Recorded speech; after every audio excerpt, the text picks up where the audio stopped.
Iya, tolonglah ya Bapak Rektor YIS, gimana strateginya itu. Saya sebagai alumni perbankan ya, prihatin gitu, kenapa tidak ada yang minat di perbankan, padahal mungkin karena sistem masih D3 ya.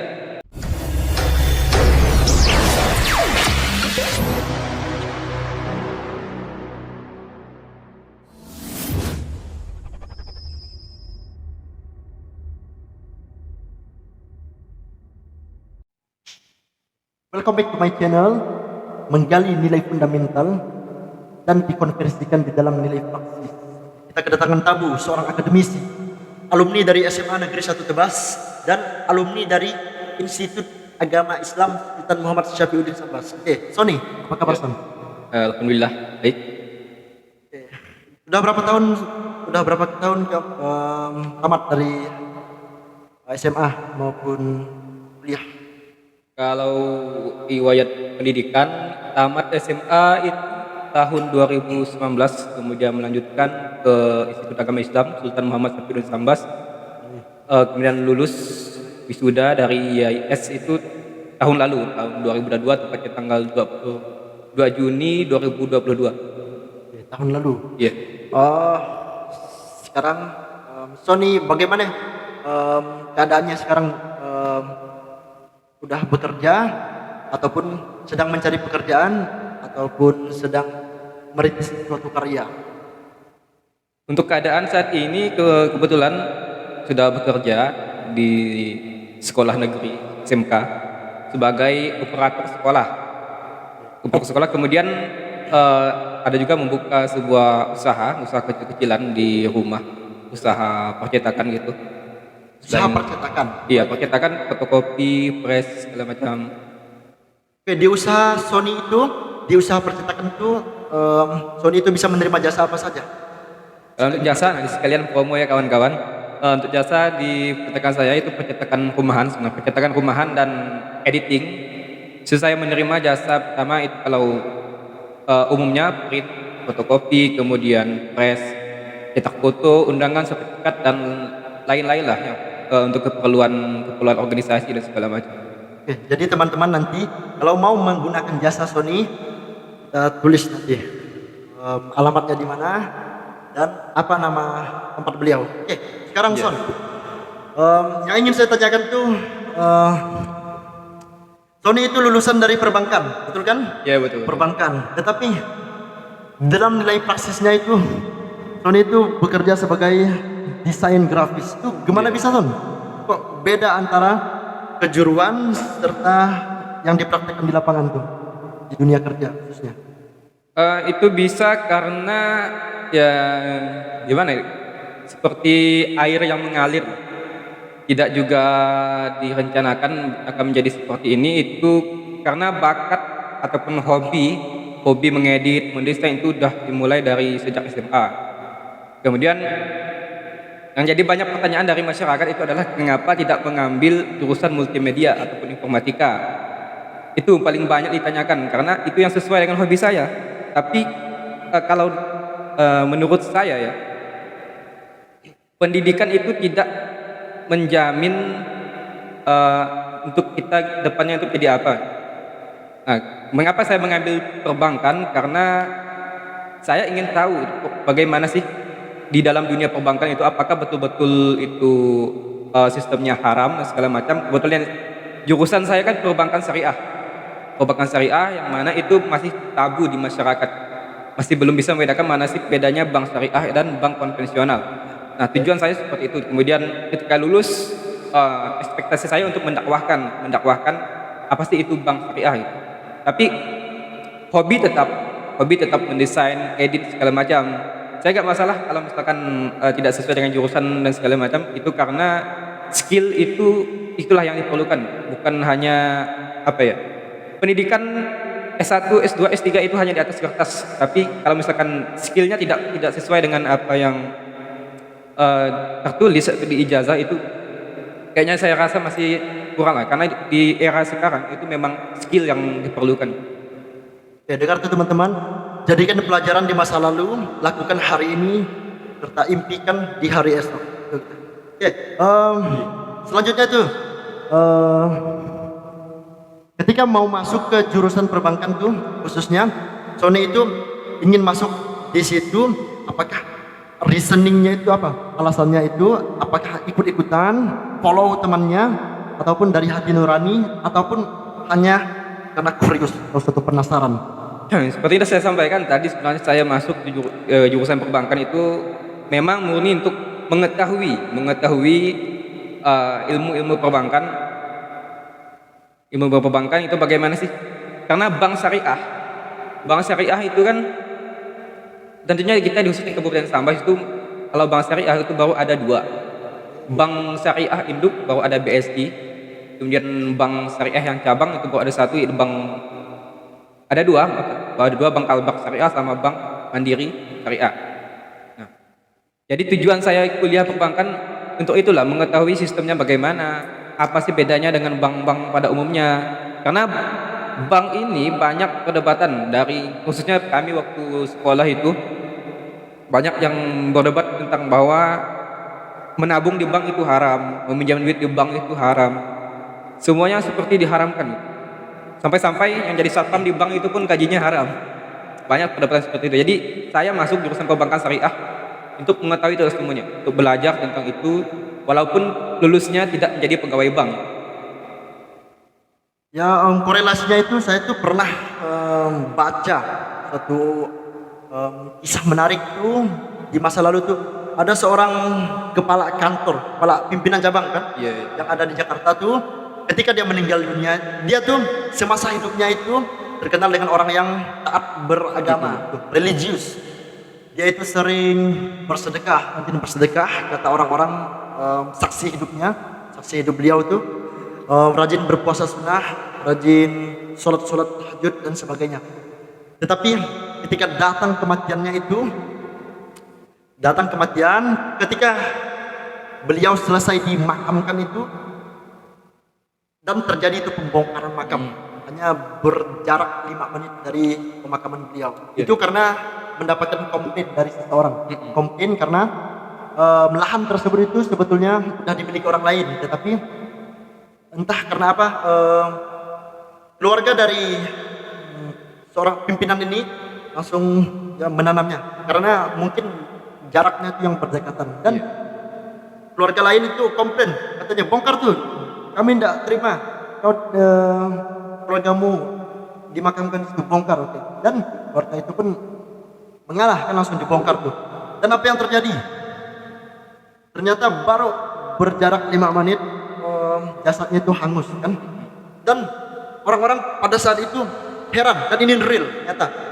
Orang pada saat itu heran, kenapa? Karena dia itu orang baik, dia itu sering bersedekah, dermawan orangnya, dan sering bersosialisasinya itu bagus. Dan apa yang menjadi tolak belakangnya itu? Dan setelah ditelusuri, ada beberapa pendapat dari ulama tuh yang mention hal itu, bahwa itu katanya itu di dalam perbankan itu ada yang namanya sistem riba, dan riba itu betul-betul sangat diperangi oleh Rasulullah dan Allah sendiri berfirman.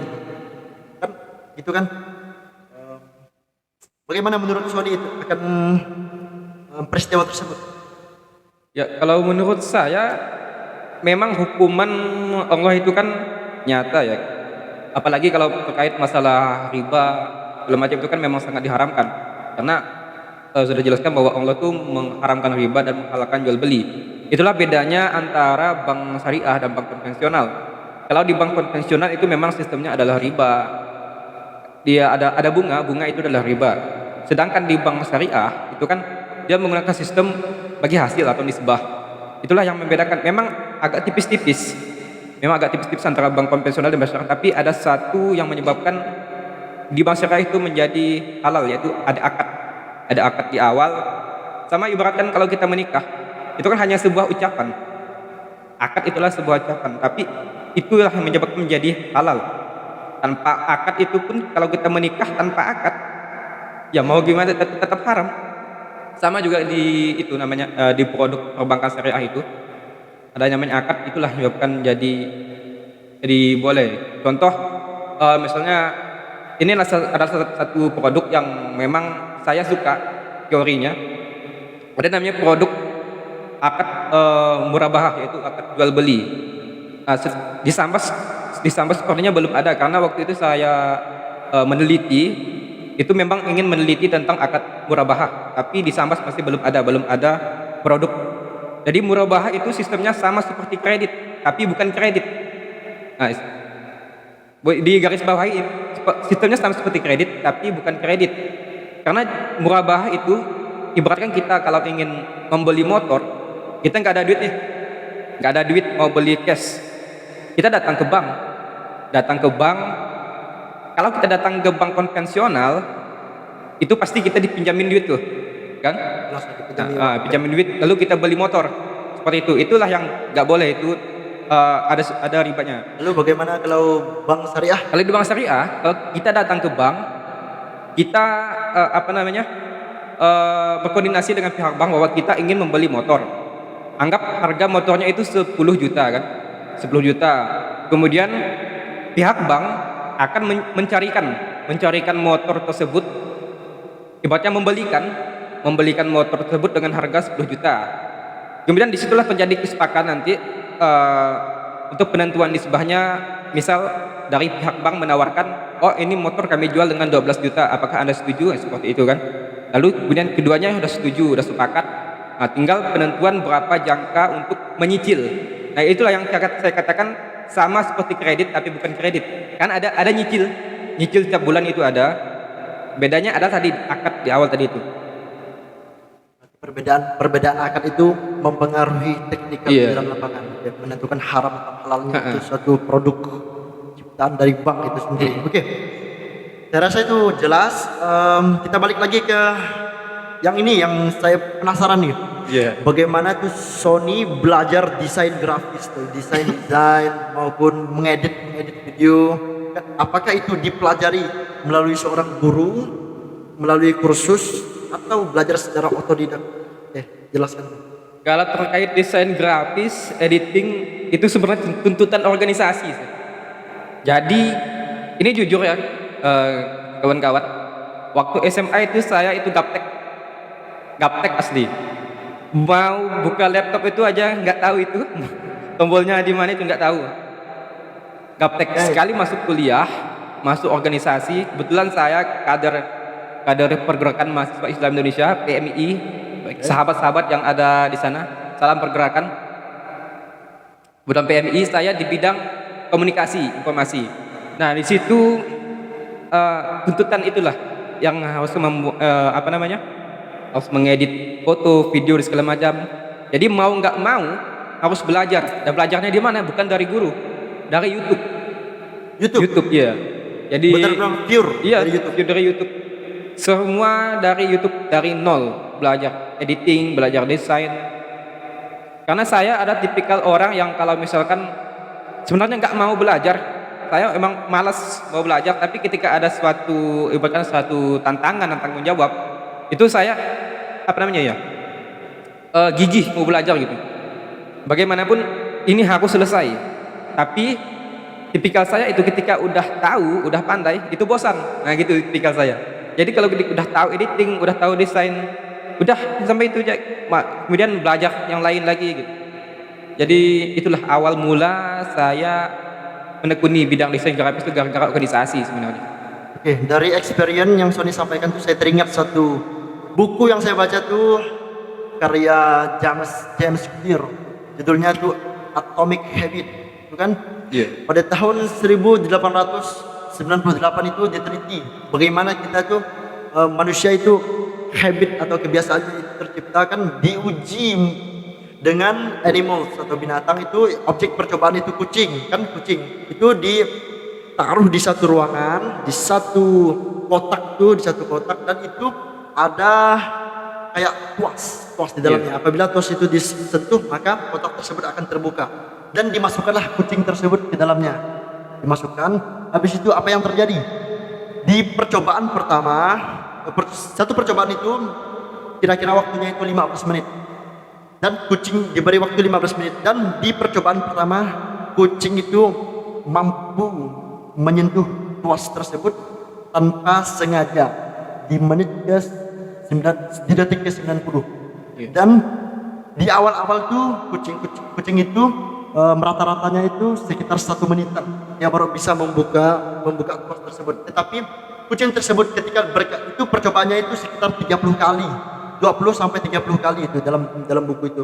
Dan ternyata di akhir-akhir ketika berjalan lama kucing tersebut terus dieksperimen tuh, ternyata di akhir-akhir itu kucing itu mampu membuka hanya sekitar 6,3 detik.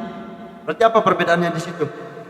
Awal-awal kan kucing tersebut kan kesulitan mencari cara bagaimana cara membuka kotak ini, sehingga memerlukan waktu yang cukup lama untuk membuka kotak tersebut. Dan di akhir-akhir kucing tersebut itu mampu membuka kotak tersebut hanya memerlukan beberapa detik.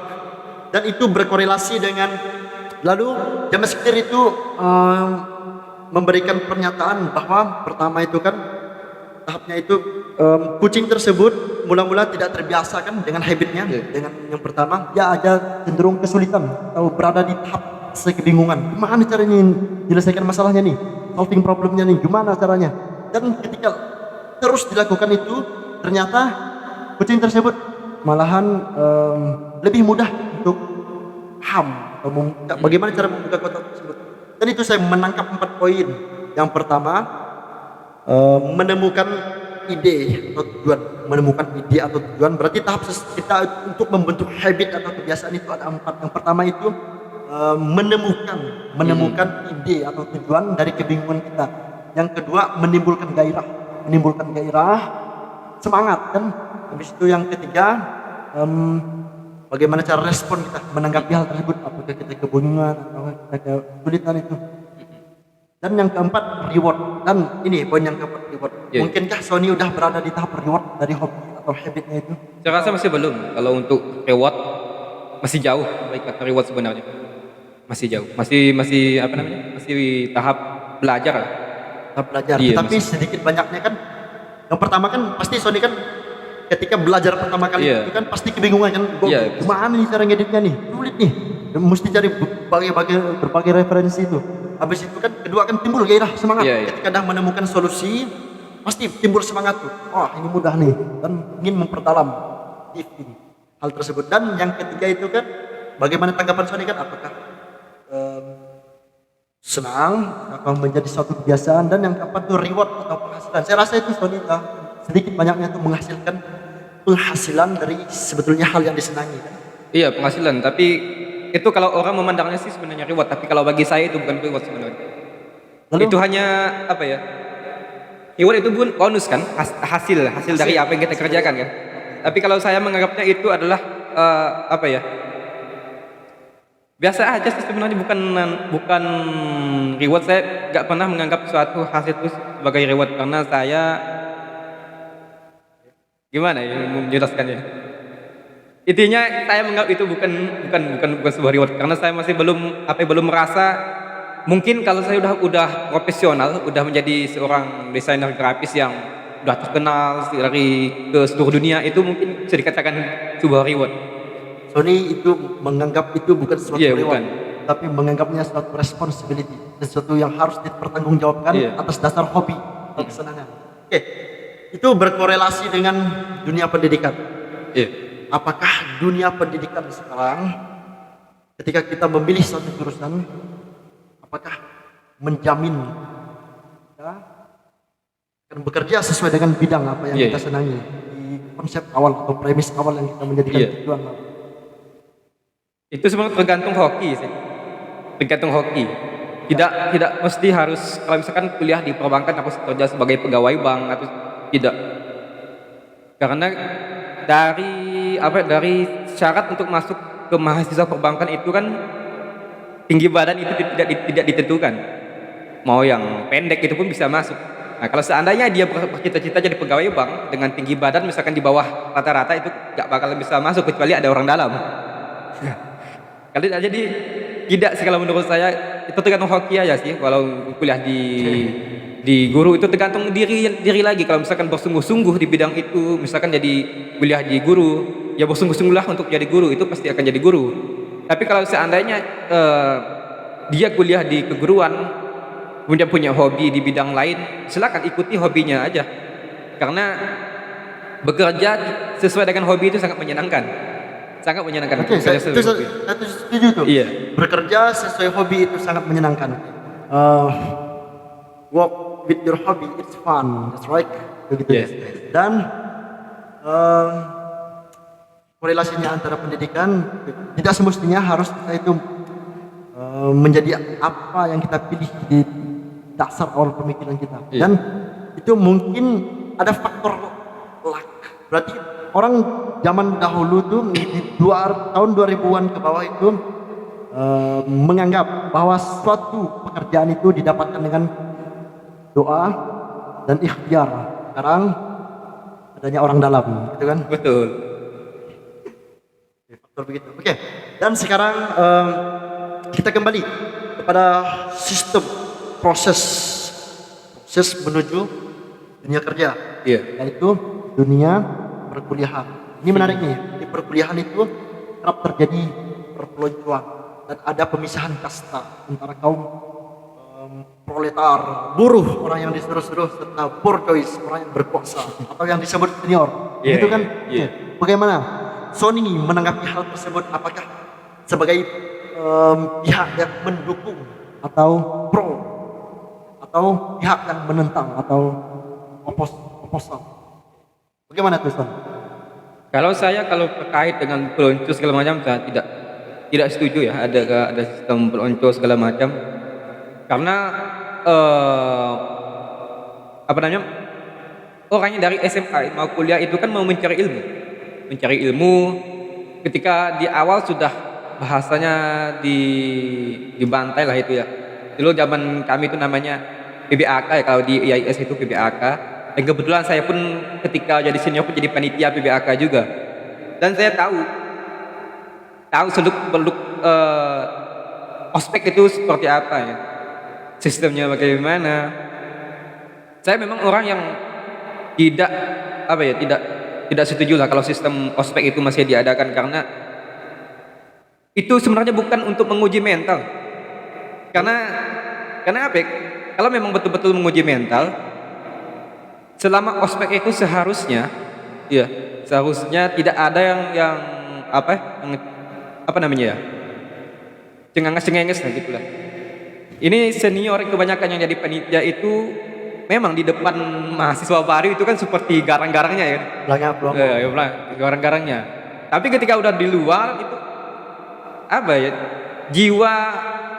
jiwa aslinya itu keluar, jiwa kingisnya itu keluar. Jadi siswa baru kalau ingin takut dengan senior itu sepertinya tidak mungkin sih kalau misalnya seperti itu. Jangan ditakutkan. Iya, tidak. Jadi gagal lah kalau misalkan tujuan ospek itu untuk membuat mahasiswa baru takut, itu sebenarnya gagal ke ospek. Karena wibawanya itu hanya di ospek aja, setelah ospek udah nggak tahu gimana itu wibawanya hilang. Saya salah satu orang yang menentang pada saat itu PBAK. Ketika PBAK itu diadakan 5 pertemuan, saya hanya menghadiri 1 kali. Iya, kebetulan Anda maba, saya panitianya waktu itu. Saksinya. Iya. Dan setelah itu dimintai tanda tangan, dan saya hanya meminta tanda tangan itu sekitar 2. Iya. Sony sama dosen saya 1 Iya. orang. Itu saya termasuk penentang, dan faktanya saya lulus juga, dan itu berarti suatu ancaman, dan saya itu tidak menyenangi sistemnya, bukan orang-orangnya, tetapi sistemnya. Masih ada sistem senioritas, bagaimana mengintimidasi junior itu. Habis itu sistem dendam, mungkin sistem balas dendam itu masih berlangsung. Masih sampai sekarang masih. Dan itu kayaknya peninggalan dari era penjajahan Jepang, saya rasa. Era penjajahan Jepang itu orang Indonesia itu di sistem pendidikan itu yang menerapkan hal seperti itu kan di zaman penjajahan Jepang. Iya. Di Belanda itu tidak ada sebetulnya. Di Belanda itu justru kita kaum akademis itu diangkat menjadi karyawan Jepang, karyawan Belanda. Dan di zaman Jepang lah terjadi perpeloncoan, kayak dibentak-bentak, kayak untuk khusus lagi itu dibotak, suruh botak, gunting botak, itu di zaman Jepang. Dan apakah puing-puing feodalisme Jepang itu masih ada khususnya di Indonesia? Menurut Sony masih ada kah sistem feodalisme Jepang itu? masih sih. Kayaknya seperti masih. Gak tahu lah sekarang ya, kayak saya udah lulus, gak tahu 10 kampus lagi gimana. Kalau terakhir saya menjadi panitia itu memang sebenarnya nggak terlalu itu ya, Itu memang tradisi sih sebenarnya, tradisi dari tahun ke tahun, entah. Itu betul tadi, memang ada sistem dendam. Makanya itu selalu diadakan setiap tahun. Padahal itu sebenarnya fungsinya untuk apa itu? Tidak tahu lah itu. Tidak tahu untuk mungkin tujuannya memang ada tujuan khusus kalau panitia ospek itu ada tujuan. Dia punya tema membuat acara ospek itu punya tema. Tapi terkadang tema yang diangkat itu terlalu berat. Jadi kebanyakan nggak tercapai itu temanya. Kalau kita menentukan sebuah tema, seharusnya itu harus kita kaji apakah kita bisa mencapai tema tersebut gitu. Di tema kan kebanyakan meningkatkan kesadaran mahasiswa akan pentingnya organisasi misalnya kan. Tapi ketika udah selesai ospek, nggak kebanyakan tidak ada yang ikut organisasi itu. Jadi kan antara ospek dan perkuliahan itu kan tidak tercapai temanya itu. Seharusnya kalau misalkan itu tercapai setelah ospek, nah mahasiswa itu banyak berminat untuk ikut organisasi kan seperti itu. Karena itu sistem pendidikan itulah yang lucunya, kacaunya sistem perkuliahan kita tuh. Kacaunya ini karena kita itu sekolah dididik untuk menjadi akademisi, tetapi fakta atau teknikal yang berlaku di lapangan itu kita dididik seperti seorang militer. Dan itu saya rasa itu korelasinya antara dunia akademisi dengan PBAK dalam rangka pembentukan karakter itu rasa itu bullshit. Benar kan begitu? Kalau untuk bullshit sih tidak ya, karena kebanyakan juga ini hanya perkara sistem. Sebenarnya kalau misalkan sistemnya diperbaiki dengan sistem yang bagus, caranya yang bagus, dengan menghadirkan sistem-sistem yang berkualitas, memikirkan kedepannya itu seperti apa, itu saya rasa PPAK itu berhasil sih. Berhasil karena selain dibentak-bentak selama 3 hari itu, kalau kami 3 hari itu pun banyak nilai-nilai positif yang dapat diambil. Contohnya nilai kebersamaan, misalkan bersama kawan itu kalau kita ikut ospek harus, saya ingat betul saya itu PP ospek itu PP Tebas Sambas, setelah subuh itu langsung berangkat kadang sampai di kampus itu jam 5.15 itu, dan marah. Saya nggak pernah kena marah karena saya mahasiswa yang bahasa Sambasnya itu mano. Bahasa Sambasnya itu mano. Kalau tahu kata mano silakan tulis di komentar aja. Mano itu apa? Ya. Jadi saya nggak pernah kena marah oleh senior. Karena apa yang disampaikan senior itu saya turuti, tapi saya turuti bukan karena saya karena itu saya merasa itulah sebuah keharusan ya. Saya ikut ospek karena saya tahu kuliah itu pasti ada ospek. Ketika saya kuliah saya harus terima itu. Ada ospek itu saya jalani. Tapi yang saya tidak setuju adalah memang sistemnya, betul tadi kata abang kan, sistemnya itu yang harus diperbaiki ya. Yang sakitnya kalau ospek ini kan pagi-pagi itu disuruh bawa makanan ya kan. Misalkan itu ada istilah teka-teki itu, bantal berdarah lah. Kemudian ada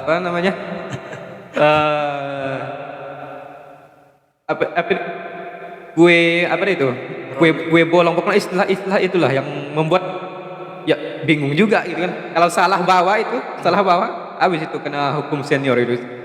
Kami pernah salah bawa itu semuanya sekelompok kena hukum.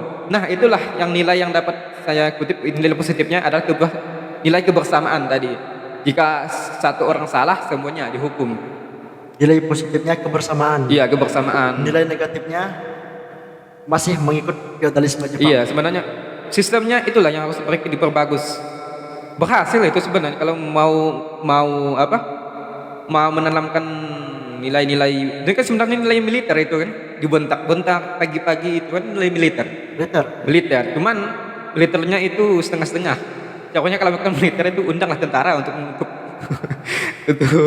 orang-orang yang kurang pengalaman, kurang experience, hanya berbekal pengalaman 1 tahun sudah berani memberikan edukasi, itu kan saya rasa sih ngaco. Ya sebenarnya banyak juga ya ketika senior itu membentak itulah, marah dengan itu, tapi ketika ditanya tentang apa sih tujuan ospek itu kebanyakan tidak tahu itu. Anggap longo. Tidak tahu. Hanya itulah karena dendam tadi. Tujuan itu sebenarnya dendam. Kalau misalkan tidak dendam dan betul-betul untuk mendidik mahasiswa baru itu kayaknya itulah senior yang best lah. Terus seorang akademisi itu Iya. mesti cerdas membaca situasi keadaan. Jangan mendahulukan temperamental di atas intelektualitas. Kita mesti mendahulukan intelektualitas, bagaimana cara mendidik itu adik-adik.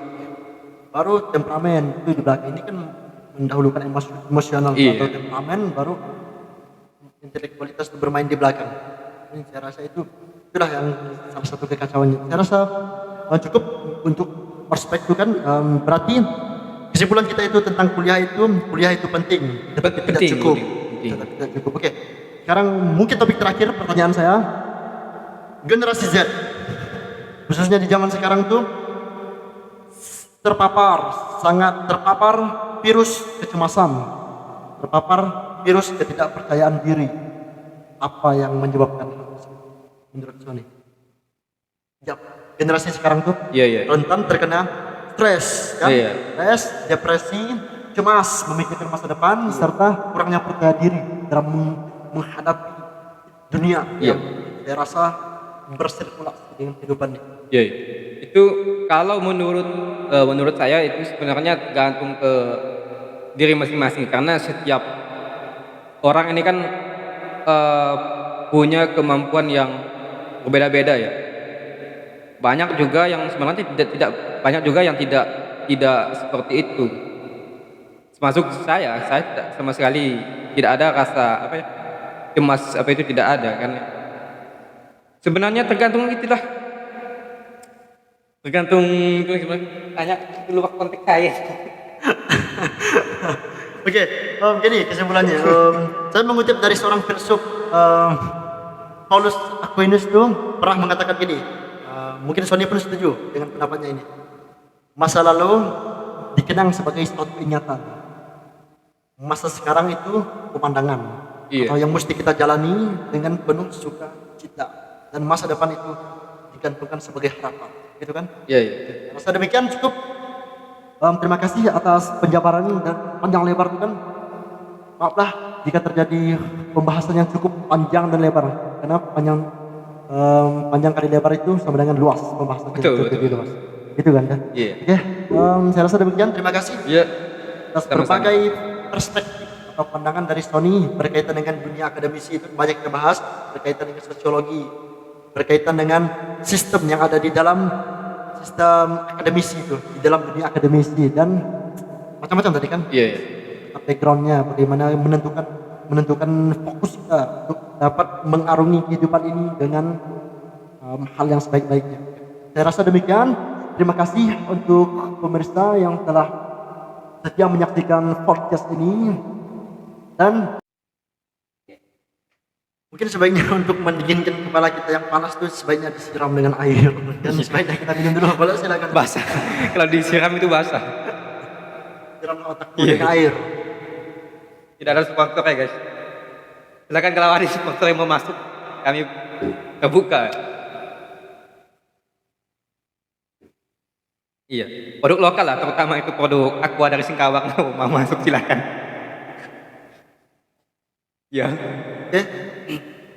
Lanjut ke topik tentang mahasiswa, Iya, iya. organisasi. Apa yang didapat dari terbentuknya organisasi? Yang saya dapat dari organisasi itu adalah ilmu-ilmu yang di luar konteks perkuliahan.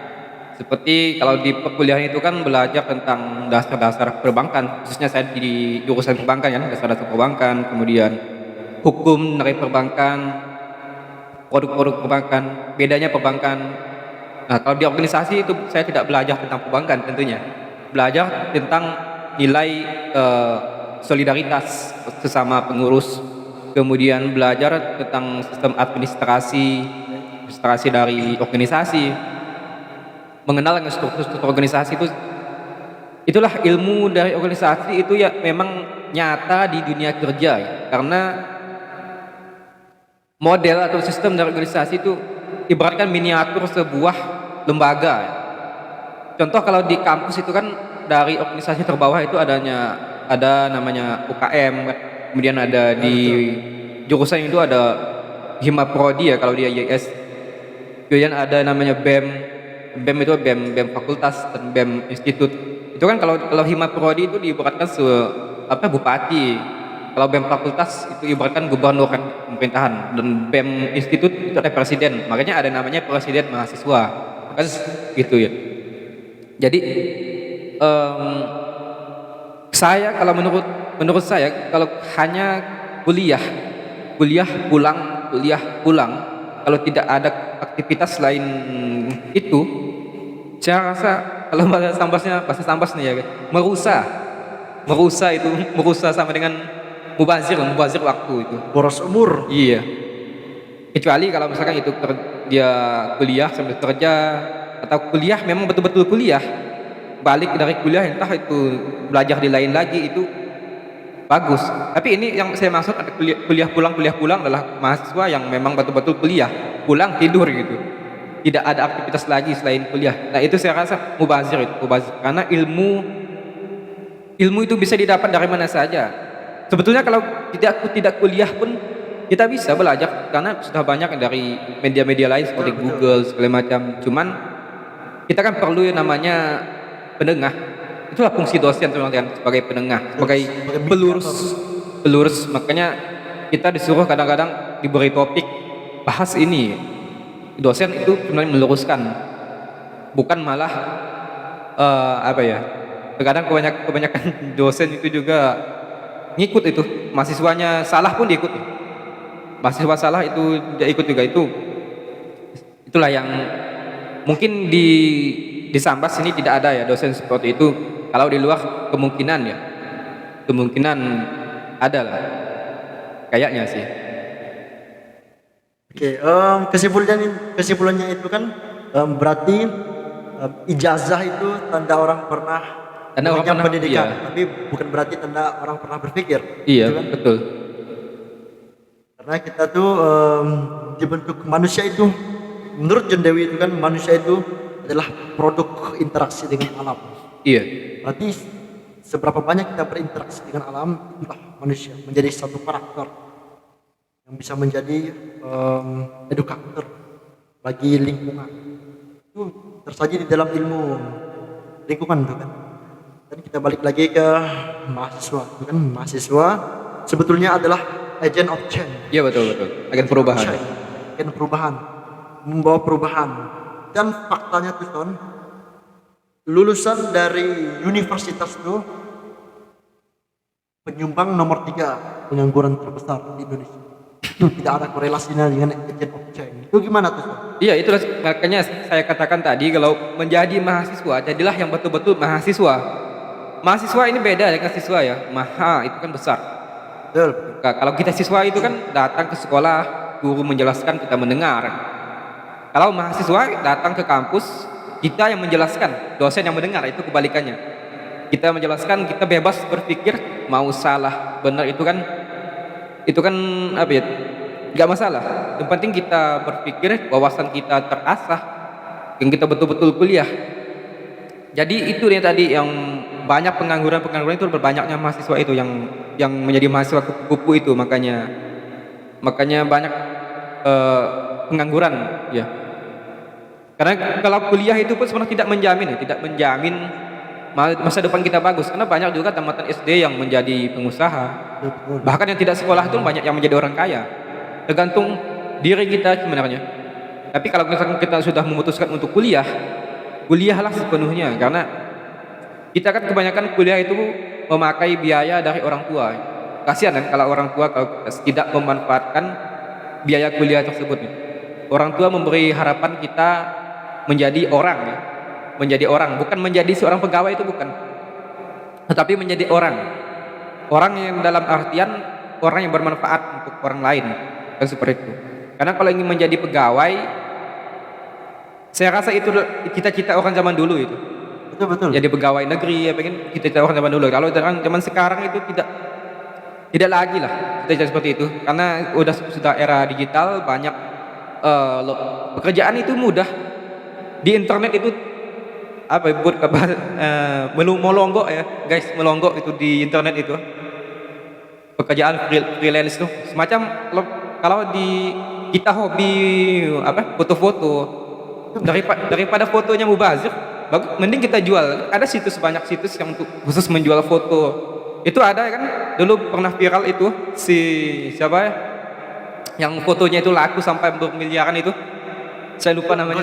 Ghazali itu kan. Hanya foto seperti itu, kalau kita berpikir itu kan Iseng-iseng apa? kan? Fotonya apa? Tapi itulah Menjual personal menjual, branding. iya. Personal branding, menjual diri samanya. Menjual diri. Tapi itu kan. Iya, banyak peluang sebenarnya jadi freelance itu, seperti jasa desain, ngedit. Bahkan sekarang jasa mengerjain tugas itu pun ada. Jadi banyak yang memakai jasa itu. Jasa anak SD itu tidak bisa mengerjakan tugas, posting di sosmed. Ini tolong kerjain dong, nanti saya bayar segini. Itu menjadi sebuah pekerjaan. Soal freelance itu bebas freelance. Saya pernah merasakan jadi freelance selama kurang lebih berapa ya? Saya lulus bulan 6, bulan 7, bulan 8, 9, 10, 11, 12, 1, 2, itu saya freelance itu. Freelance. Kerjaan yang bebas. Iya, bebas. Tapi terlalu bebas mau ngapain aja, tapi nggak ngapa-ngapain. Bebas dari campur tangan orang lain, Iya, tapi terikat oleh keputusan sendiri. Iya, betul. Oke, itu berarti kesimpulannya itu kan, you mau nggak belajar itu bisa. Kalau you mau jadi psikologi, itu banyak ilmu-ilmu tersebar di internet. Kalau you mau jadi seorang lawyer yang hebat, itu harus belajar. Dan you mau jadi ahli translator yang hebat, itu belajar kan. Semuanya itu udah ada di yang namanya perpustakaan berjalan. Iya, betul. Ini perpustakaan berjalan yang memiliki dua sisi negatif maupun sisi positif. Orang zaman dulu kan kalau mau mencari informasi kan mesti ke perpustakaan, memerlukan waktu bahkan biaya yang cukup besar kan. Sekarang cuman dalam 1-5 detik you bisa akses dunia. Betul. Bahkan dalam waktu 5 detik itu bisa berada di luar negeri itu. Betul. Buka maps. Pindahkan aja titik koordinat kita, pindahkan ke Amerika misalkan, itu kita udah berada di Amerika itu. Bisa, itu kan VPN kan namanya, bisa tuh. Iya.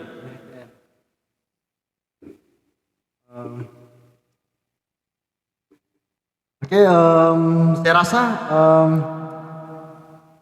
cukup ya untuk pertemuan kita kali ini. Dan apakah ada pesan ataupun kesan yang disampaikan Sony selama mengenyam dunia pendidikan sebagai seorang akademisi yang untuk disampaikan kepada akademisi yang sedang berlangsung sekarang? Mungkin pesan-pesannya? Iya.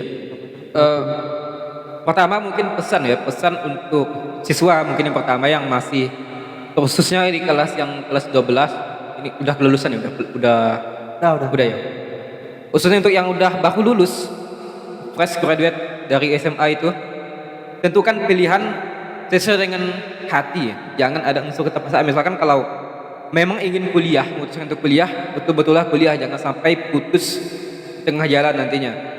Kemudian begitu juga kalau misalkan memutuskan untuk bekerja, silahkan bebas, mau bekerja, mau kuliah, mau nikah, mungkin bebas. Karena kebanyakan sekarang banyak mahasiswa itu yang putus, terutama di IAIS ya. Di kelas saya dulu itu, kami masuk awalnya itu 24 orang dan wisudanya hanya 19 orang. Yang lainnya itu ada yang putus tengah jalan lah, ada yang nikah segala macam. Kalau nikah sih nggak apa-apa ya, tapi kalau misalkan putus tanpa alasan itu yang bermasalah. Kasihan kan? Terutama tadi orang tua itu kasihan kalau putus tengah jalan itu. Itu pesan untuk kalian ya yang baru lulus. Tentukan pilihan sesuai dengan hati, jangan ikut-ikutan. Coba lihat sekarang ya, yang IAIS silahkan komen berapa jumlah mahasiswa sekarang. Beda dari angkatan kami itu masih 300 lebih. Sekarang mungkin sisa 100 lebih itu mahasiswa barunya. Khususnya saya di prodi perbankan ya, tahun ini tidak salah itu kosong mahasiswanya, tidak ada yang daftar. Tidak ada yang daftar itu ya. Tolonglah ya Bapak Rektor IAIS, gimana strateginya itu. Saya sebagai alumni perbankan ya prihatin gitu, kenapa tidak ada yang minat di perbankan, padahal mungkin karena sistem masih D3 ya. Lewat podcast ini saya berharap Bapak Rektor khususnya Pak Arnadi ya. Tolonglah ya, D3 perbankan itu dibuat jadi S1 itu biar menarik minat siswa untuk kuliah di perbankan. Prihatin saya Pak, asli. Tidak ada itu masih kosong memang. Yang ada cuma non reguler, tidak salah, non reguler. Itu mahasiswa yang kuliah malam atau kuliah Sabtu Minggu atau bahasa UT kan itu UT ya ibaratnya. Dan pesan juga untuk yang udah kuliah, ya berorganisasi itu penting juga. Tapi jangan sampai hanya fokus berorganisasi, kuliah terbengkalai itu saya nggak setuju juga. Buatlah manajemen waktu antara kuliah dan berorganisasi biar sama-sama jalan. Kebanyakan kan mahasiswa ini kalau sudah berorganisasi kuliahnya terbengkalai, bahkan sampai bertahun-tahun itu nggak wisuda. Saya bisa membantahkan itu pikiran orang kalau kamu ini berorganisasi pasti kuliahmu itu lambat baru lulus. Bisa saya bantahkan, saya lulus 2,5 tahun udah lulus itu D3 tanpa meninggalkan organisasi itu. Saya organisasi banyak ya, UKM saya ikut, Hima Prodi saya ikut, bahkan menjadi ketua waktu itu. BEM saya ikut, eksternal saya ikut. Tidak ada itu yang menyebabkan kuliah itu terlambat karena kita bisa manajemen waktu. Itulah buat adik-adik ya. Dan juga buat adik-adik mahasiswa yang baru masuk, jangan sombong. Jangan sombong. Ini kadang udah baru mau ikut organisasi udah ibaratkan udah menyombongkan diri ya. Itu saya rasa jangan seperti itu. Banyak itu betul. Baru menjadi ketua itu udah ibaratkan udah udah sosokan ya. Jangan begitu kalian, nggak baik, nggak berkah. Nanti kalian kerja sendiri itu baru tahu rasa. Jadi kebanyakan ketuanya yang kerja sendiri, mau pergi undangan ketuanya, buat surat ketuanya, pergi ke sana ketuanya, dan yang lain-lainnya itu kemana itu? Iba anggaplah pengurus itu 20 lebih kan, tapi yang bergerak hanya satu ketuanya, yang lainnya kemana itu? Kan nggak bagus itu harusnya kan. Itulah tadi karena ada sifat sombong dari ketua itu, harusnya mungkin rangkul sama-sama gitu kan. Stereotip ketua di Indonesia itu selalu dijadikan kambing hitam atas dasar pekerjaan sebagai pelaksana sekaligus penggagas ide itu kan. Oke. Masih ada pesannya? Mungkin terakhir semangat untuk yang kuliah, semangat kuliah. Untuk yang baru lulus kuliah, semangat mencari kerja dan jangan sampai mencari kerja deh, tapi buatlah sebuah lapangan kerja untuk orang lain mencari kerja. Itu sih pesan saya. Kualitas yang luar biasa.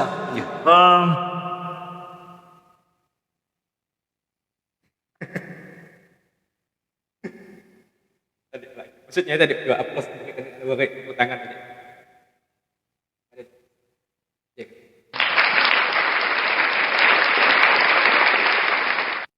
Mengenyam dunia pendidikan itu penting, tetapi tidak cukup. Improvisasilah intelektualitas di atas elektabilitas dan teknikal. Terima kasih Son, thank you atas segala sesuatu yang kau gaungkan di dalam pikiranmu. Oke, saya rasa siap. Kita cukupkan sampai di sini. Selamat malam dan salam.